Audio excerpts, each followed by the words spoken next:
Make the ground shake.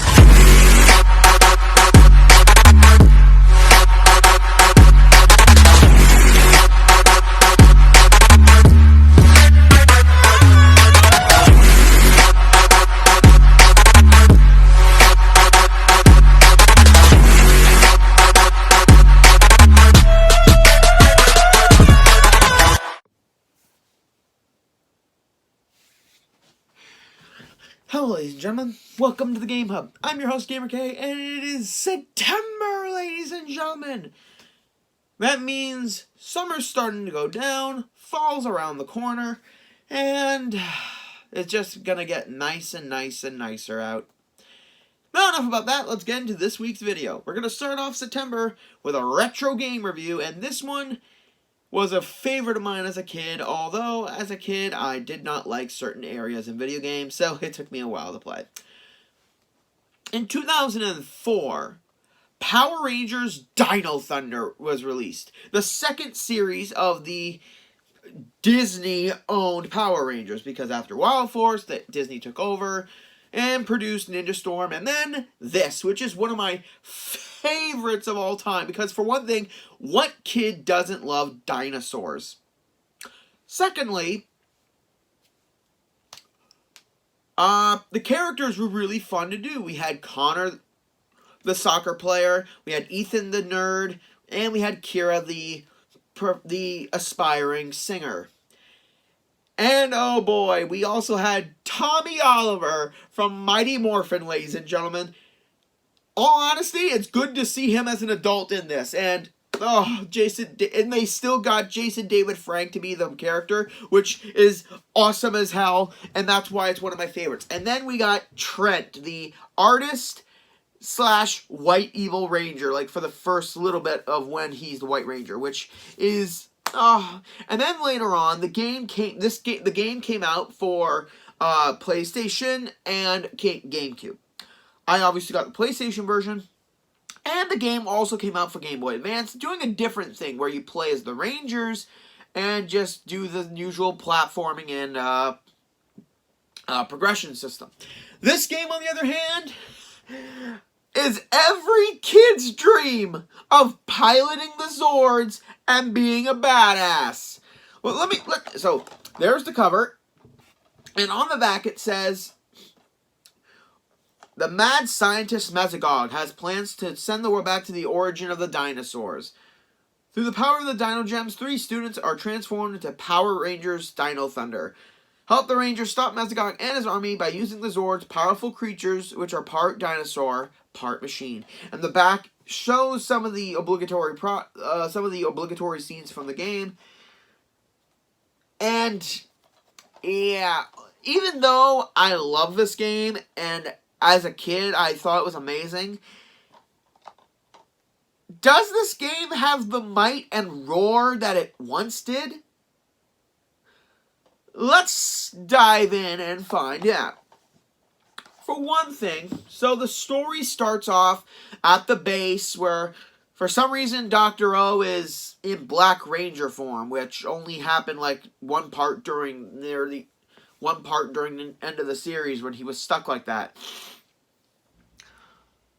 So we get a call from Connor saying that Mesogog has trapped the Zords in an alternate dimension with the Invisiportals. And he's created a new giant army. So basically, we gotta save the Zords and stop Mesogog's plans. Sorry if I'm a little stuffy a little bit. Now this sounds like an epic battle. I mean, piloting the Zords. How many of you who are Power Rangers fans did not wanted to do that as a kid? I'm sure did. However, it's not what you think. I mean, you do pilot the Zords, but oh boy. So basically, the game is a mission-based game. There are missions throughout each levels of the maps, and for the most part, the missions are good. I mean, first off, when you're in a different area, you will free a Zord from the area by collecting bones and then bringing them to the Invisiportal. Then you get the Zord and you'll be able to switch between Zords. Now I'm gonna say this: there's not a lot of cutscenes in this movie. It's mostly like text-based talking from Dr. Oliver, like telling you your mission objectives, what to do, and stuff like that. And after a while, it's fun until you get to the realization that this game isn't as badass as you thought it would be. Because basically what you do is all the missions have a certain theme to them. Either collect the objects to free the Zord from the Invisiportal. Use said Zord's new abilities to learn how to work with them and destroy a certain obstacle, a certain enemy. Destroy the power generator. The power generator creators. The dinosaurs are approaching the generator. The generator is losing power. If you watched the Godzilla review of Angry Joe, you'll get the joke. But it's basically just destroying energy collectors. That's pretty much what the missions are. Or it's some of them require you to destroy certain things in the game, like using the Tricerazord to destroy crystals that are toxifying the water system, destroying monstrous plants with the Parazord by doing some yard clippings, or just flat out, or my favorite part, which we do 3 of these, escorting the Brachiozord and protecting it so it can boost up the Invisiportal. Escort missions. This is Power Rangers, right? Like, for those of you who've seen Dino Thunder, the Brachiozord is basically the carrier. Like, it doesn't have any weapons at all. It doesn't even have a Megazord form, which, all honesty, I kind of like that they didn't do that. But, all honesty, escort mission, and plus this thing's so bulky and you gotta destroy the enemies basically. I'm digressing. And then obviously in any Power Rangers you are hoping for one part in particular, the Megazord fight, and we do have those. You fight Zeltrax twice, once in the tar pits, once in the volcano core, and that's it. And the only difference between this is in the last one, you use the Dimetrozord saw instead of the T-Rex drill. Doesn't add anything special, it just makes the attack look cooler. 2 Megazord fights in a Power Rangers game, fighting the same enemy. What was they thinking? And to break it down for you guys, so we have 6 levels in this game. We've got the Tar Pits, which is basically the base. We've got Reefside Canyon, which is kind of obviously a canyon area. We got Reefside City, which is a giant cityscape that is basically finding all the objects, basically. There's not real anything fun. We've got the jungle where we get to the Invisiportal, which is pretty cool location, not that special. We got the volcano area, which is dark, which reminds me of the kind of dark lava area from Kolyoko Quest for Affinity. Like, it's not as dark, though. You can still see where things are somewhat. And then we have the lava core. And then we have the volcano's core, which is the final area of the level of the game, which I don't know. So, basically, we have 24 missions. And they are practically somewhat boring, repetitive, and gets annoying halfway through. I'm not even joking on that. I mean, at least the Zords are cool, right? I guess. I mean, we get the T-Rex Zord, and each one has their own special abilities and weaknesses. T-Rex Zord has light projectiles that he fires from his mouth, and the Tyranno Ground Stomp. He also has the double jump ability, which lets him kind of go further a little bit. The Pterazord obviously flies, and being the lightweight Zord, it doesn't have that much health. This one's used mostly for getting to places quickly and avoiding enemies. Also, it's got like a bomber attack where the projectiles go downward, and it's got its screen.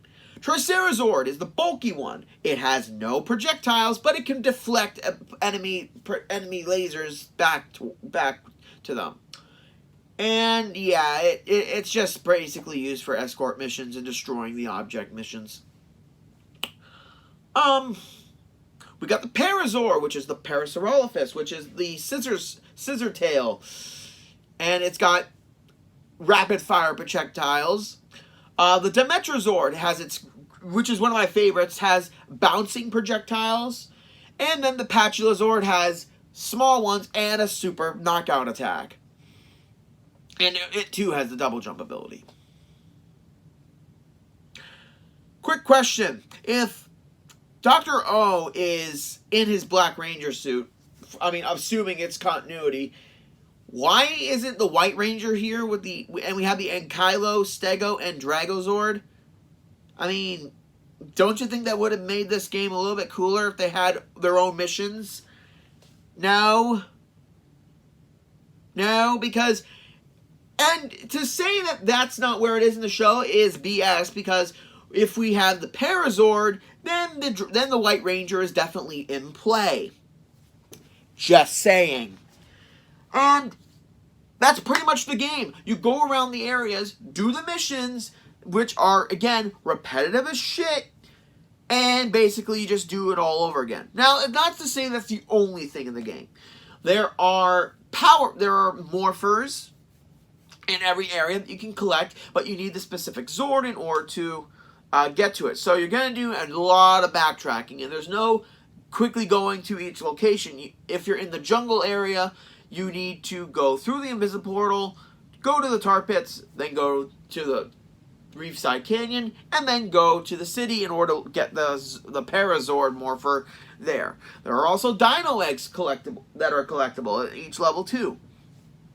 And if you do a certain objective in a mission, you will get a Dino Gem. Unfortunately, the game does not tell you what you need to do, so it's kind of a hit-and-miss thing unless you look up the list.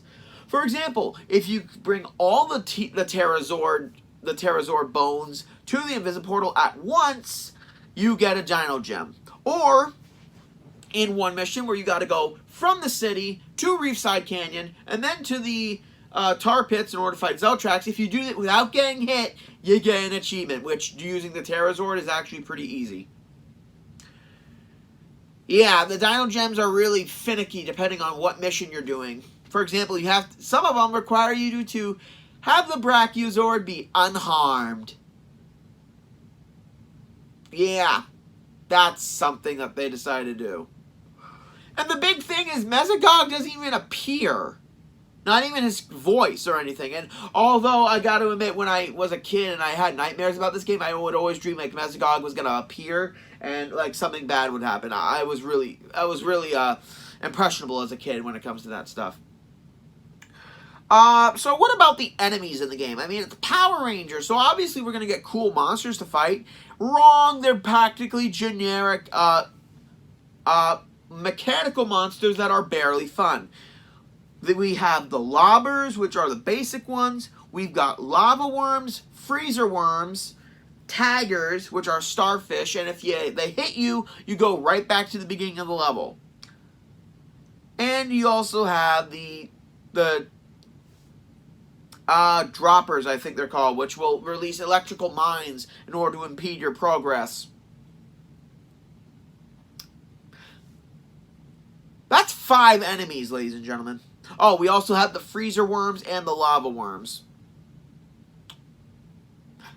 5 enemies in a Power Rangers game with the Zords. I mean, could they have given us like a boss to fight at the end of each area? Like, what are the monsters? Like, they could have made up their own monsters or used monsters from the show or something. But no, we get generic enemies like this. Are they coolly designed? Somewhat, but they're barely a threat. I mean, unless a whole bunch of you gang up on you during a mission where you need to stay alive. Luckily, if you lose all your health, though, you don't get a game over. You'll just kind of do this Call of Duty respawn somewhere.